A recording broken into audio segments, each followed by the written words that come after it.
Respected brothers, sisters, and elders, as we benefit from consistent reminders, one of the reminders on this Jumu'ah that we can all reflect on is Allah's mercy upon us. Most of us here, by the grace of Allah and through no effort of our own, were born into Muslim households, or born into our households where on the day of our birth, our father or another male figure recited La ilaha illallah Muhammadur Rasulullah in our ears. And this is a privilege and a ni'mah from Allah subhanahu wa ta'ala. Even coming to the masjid on Friday, it is not our doing, but Allah subhanahu wa ta'ala has given us the ability to do it, has chosen us to do it. And for this we must make endless shukr to Allah subhanahu wa ta'ala. For there is nothing we can do to repay Allah subhanahu wa ta'ala for this gift of Iman, this gift of Deen He has given us. There are billions in the world that are deprived of this ni'mah. And so we must make endless shukr to Allah subhanahu wa ta'ala. And the shukr trickles down, right? We have a roof over our heads, food in our homes. We have all of our things and affairs taken care of, while our brothers and sisters throughout the world may not. So may Allah subhanahu wa ta'ala allow us to help those in need. May Allah subhanahu wa ta'ala allow us to understand the blessings that have been given to us. And may Allah subhanahu wa ta'ala allow us to follow in the righteous path. When we think about this nizam of deen, that Allah subhanahu wa ta'ala wants us to live a certain way, and inshaAllah have success in this dunya and in the akhirah. Everyone's eternal goal is success in this life and in the hereafter. But how do we get there? What is our map? What is our North Star? Sometimes thinking of Allah subhanahu wa ta'ala and focusing on the pillars of our deen can be a little disjointed. And that is why the nizam of Allah subhanahu wa ta'ala, from the beginning of time, or from the beginning of humanity, there was a way in which Allah subhanahu wa ta'ala wanted us to attain this success. There is a narration, and this has been endorsed by Shaykh Faraz Rabbani, that when Adam alayhi salam was sent to this dunya, and he was asking Allah subhanahu wa ta'ala for forgiveness, he did so for a long time. And there is debate of how long that time was, but nonetheless it was a long time. And then Adam alayhi salam gets an idea. He asks Allah, he says, "Ya oh Allah, I ask you to forgive me based upon the day you created me. I looked up and I saw you on your arsh, and on your arsh was written La ilaha illallah Muhammadur Rasulullah. I don't know who that is, but I know he is to come. And I ask for forgiveness on behalf of this person." And it is not far-fetched to say that the purpose of our creation and the purpose of the dunya really was so that mankind can come and do good, and that Rasulullah sallallahu alaihi wasallam can bless the universe with his presence. And unfortunately, sometimes we get caught up in the ritual aspects of our deen without even understanding or knowing who Rasulullah sallallahu alaihi wasallam was. The Khatamun Nabiyyin, the seal of the prophets, the most beautiful, the most perfect human being to walk this earth. One time it is mentioned, I believe it was Musa alayhi salam, who was conversing with Allah subhanahu wa ta'ala. And he asked about Rasulullah, the Ummah of Rasulullah sallallahu alayhi wasallam, how long they would live, certain characteristics about them, and so on. And Musa alayhi salam asked Allah subhanahu wa ta'ala, and keep in mind who Musa alayhi salam is. Then he asked Allah, he said, "Can I be the prophet of this ummah?" And Allah subhanahu wa ta'ala says, "Well, no, Muhammad Rasulullah sallallahu alayhi wasallam is destined to come for these people." Immediately he has another ask. And if this ask doesn't rattle us a little bit, then we must check ourselves. He immediately asks, he says, "Can I be a part of the ummah of Rasulullah sallallahu alayhi wasallam?" Because there are many gifts this ummah has been given. All of the ritual practices we have, the gift of salah, Our Prophet ﷺ was the one who was ascended in Mi'raj, given the gift of prayer, given the Quran Majid, and many, many other gifts. It is mentioned that a woman once approached Musa alayhi salam as well. And she said, "O Prophet of Allah, my son has died in his infancy. I'm grieving." Musa alayhi salam asked, "How long was your son alive?" And she said, "About 300-400 years. And Musa alayhi salam then tells her, he says, "Do you know there is an ummah to come? A time will come when the average lifespan may be 60, 70, 80 years, and anything beyond that will be a bonus." And look at this woman's response to this knowledge. She says, "O Prophet of Allah, if my life was so small, or if the number of years I lived was so small, I would spend my entire life in sujood. I would spend my entire life in prayer." And it is clear that being of the Ummah of Rasulullah sallallahu alaihi wasallam is not easy. The Sahaba Ikram radiallahu anhum ajma'een went through many, many difficulties. The Prophet of Allah sallallahu alaihi wasallam himself went through many trials and tribulations. It is mentioned that Aisha radiallahu anha once asked him, and keep in mind he did not offer this information on his own. He was asked a question and he answered the question honestly. She asked him radiallahu anha, "O Prophet of Allah, was there a day more difficult for you than the day of Uhud, where many, many dozens of Muslims passed away, were killed? Rasulullah sallallahu alaihi wasallam was gravely injured. One of the Ashra Mubashra, the 10 blessed companions, actually used his mouth, his teeth, to take out some of the sharpnel that had gotten into his jaw. And may Allah subhanahu wa ta'ala preserve all of them. And Rasulullah sallallahu alayhi wasallam went through immense difficulty that day. So she asked him, "Was there a day more difficult than that?" And he replied, he said, there was. It was the day I went to Ta'if. And I went to the 3 leaders and they rejected my message.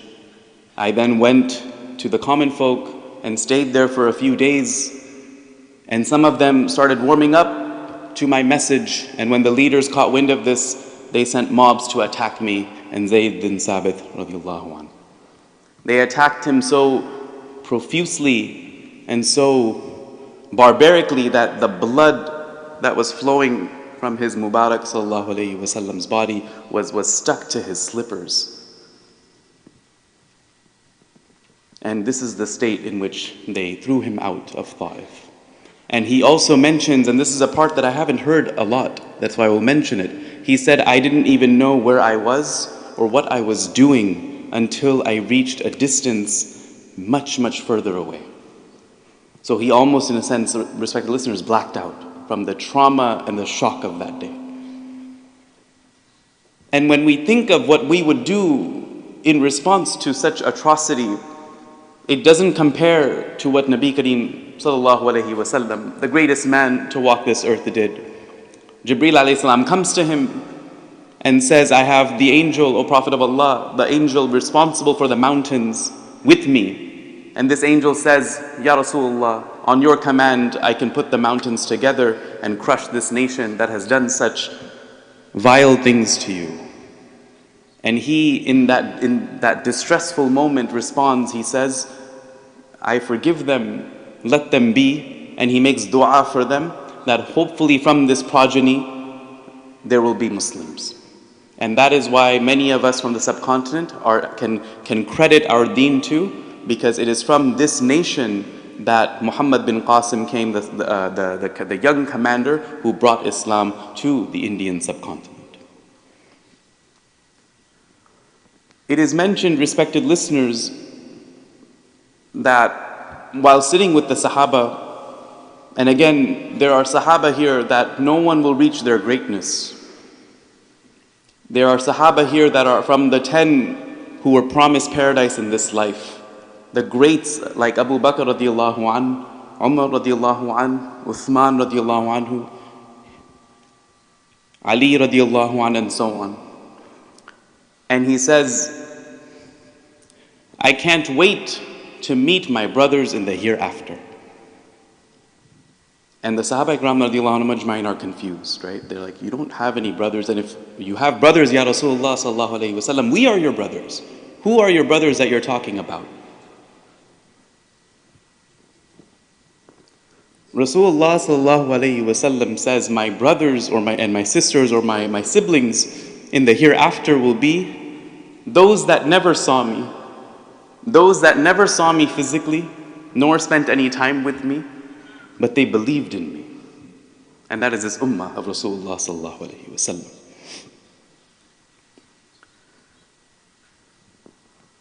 We often hear from other faiths, especially Christians, they say, our prophet Jesus, he died for our sins. And we hear certain similar concepts in other faiths as well. And we make dua to Allah subhanahu wa ta'ala, because when we think about the miracle that Nabi Kareem sallallahu alayhi wasallam is, it is truly remarkable. On the day of judgment, respected listeners, on the day the sun will be a mile from our faces, and people will be drowning in their own sweat in anxiety of what is to come, in anxiety of their own deeds. The day of judgment will not have begun. And all of humanity from Adam alayhi salam till those that will come much after us will start to gather. And will first go to Adam alayhi salam and say, oh Prophet Adam, you are the first created. Surely you can go to Allah and begin the day and ask Him to begin the day of judgment. And Adam alayhi salam will be saying, nafsi, nafsi, go to someone else. And similarly, all of mankind will go to Nuh alayhi salam, to Isa alayhi salam, to Ibrahim alayhi salam, to Musa alayhi salam, trying to find the person who will start this process of the day of judgment. And all will be saying, nafsi, nafsi, except for one, our Rasulullah sallallahu alayhi wasallam, who will be saying, ummati, ummati, ummati, my ummah, my ummah, my ummah. And we will come to him eventually, and he will say, yes, this is my responsibility. And he will go in front of Allah subhanahu wa ta'ala, and he will prostrate in front of Allah subhanahu wa ta'ala. And he will use words to glorify Allah subhanahu wa ta'ala, words that have never been used in the history of mankind and will not be used until that day of judgment. And in that moment, respected listeners, he will intercede for his ummah. And his ummah, those who believed, will enter paradise. His ummah was the last to come, but will be the first to enter paradise. And on that day, respected listeners, only the most vile, the weakest, the lowest carrying of Iman people will be rejected from his intercession. May Allah subhanahu wa ta'ala protect all of us. For if we unfortunately are risen on that day and we do not earn the intercession of Rasulullah sallallahu alayhi wasallam, is there a greater loser than that? Is there a greater loser than the person who will not make the group that is interceded for on the day of judgment? May Allah subhanahu wa ta'ala protect us. And it is in this vein that there is a hadith of Rasulullah sallallahu alayhi wasallam in which he mentions, he says, between a believer and Allah, sometimes there are secrets.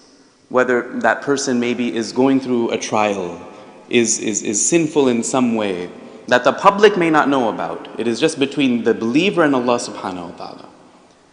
Allah subhanahu wa ta'ala for such a person will bring forth a hardship in their life.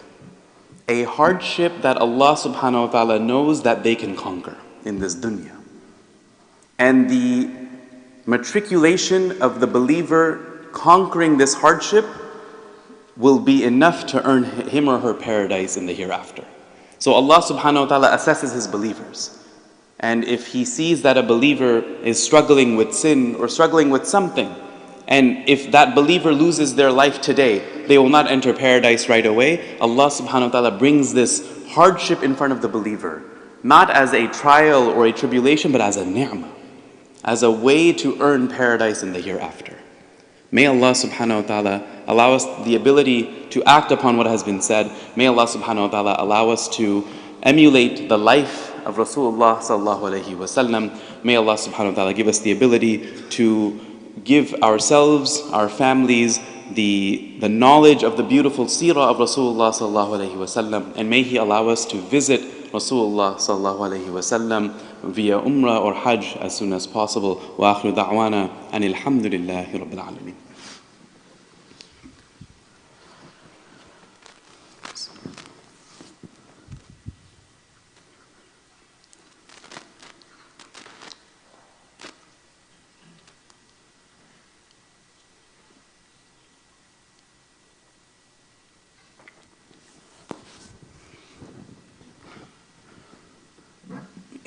Respected listeners, there is one topic, and the seerah of Rasulullah sallallahu alaihi wasallam is vast. So it's impossible to get into it all in any short setting. But there is one pivotal figure in the seerah of Rasulullah sallallahu alaihi wasallam, and that is his uncle Abu Talib. And it is important to note his significance for the Prophet of Allah sallallahu alaihi wasallam and the Sahaba ikram radiyallahu anhum ajma'in. The year in which he left was known as the year of grief in the Prophet ﷺ's time. And on his deathbed, you have Abu Jahl and you have the disbelievers on one side, and you have Rasulullah ﷺ on the other side. He is coaxing him to say, La ilaha illallah Muhammadur Rasulullah, and the other side is saying, no, stay on the religion of your forefathers, do not give in to this. And it is mentioned that Abu Talib, when he is speaking to Rasulullah ﷺ in this moment, he says, in my heart I know that Allah is true, but I can't say that, out of pride of my tribe, I can't say the kalima. And he passes away. And there is a lot of how Prophet ﷺ made dua for him, and there is some result of that dua in which Abu Talib inshallah will have a better faith than most in the hereafter of the disbelievers. But it is important to note that knowing Allah in our hearts is not enough. Fir'aun in his final moments knew Allah, right? Even before he drowned, he would ask Musa alayhi salam, ask Allah for forgiveness, I won't do it again. And when Musa alayhi salam would do it, he would go back to his evil ways. Except at the end, he had done it too many times. So Fir'aun knew the existence and the reality of Allah subhanahu wa ta'ala. Abu Talib knew the reality of Allah subhanahu wa ta'ala. And these two figures cannot be compared, obviously. But there is a theme here, in that if we know Allah subhanahu wa ta'ala in our hearts, unless we assert our Iman and we practice our Deen, and we openly assert our Deen, then we are no different. And the best way for us to do this, it is mentioned in the hadith, it is to perfect our salah. For it is mentioned on the Day of Judgment in the hereafter, those who will come before Allah subhanahu wa ta'ala with their book of deeds, if their salah is perfect, all of their other deeds will be perfect. And if there are holes and flaws in their salah, similarly all their other deeds will have holes and flaws in them. We had a brother here, may Allah subhanahu wa ta'ala bless him and his family, who passed away on a Friday. There were many positive signs on this brother. His face had nur on it. He was known to be one who was attached to the masjid and attached to the prayer. And this is how Allah subhanahu wa ta'ala gives a fitting end to someone who is committed to their ibadat, who is committed to the salah, who is committed to Allah subhanahu wa ta'ala. That Allah took this person's life on a Friday.